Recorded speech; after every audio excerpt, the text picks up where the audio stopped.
How to make pages and lists you follow private. Hi guys, in this video I will show you how to make all the pages you followed private.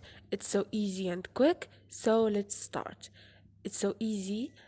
Just go to your Facebook and now go to the setting page and click on the setting icon up there beside the search icon, and you have privacy checkup. Now click on who can see what you share and click on continue.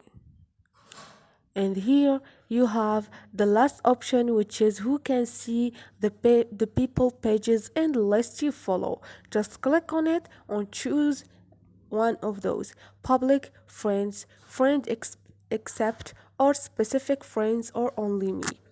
So this is it guys, hope this video was helpful to you, and if you like the video don't forget to subscribe and like.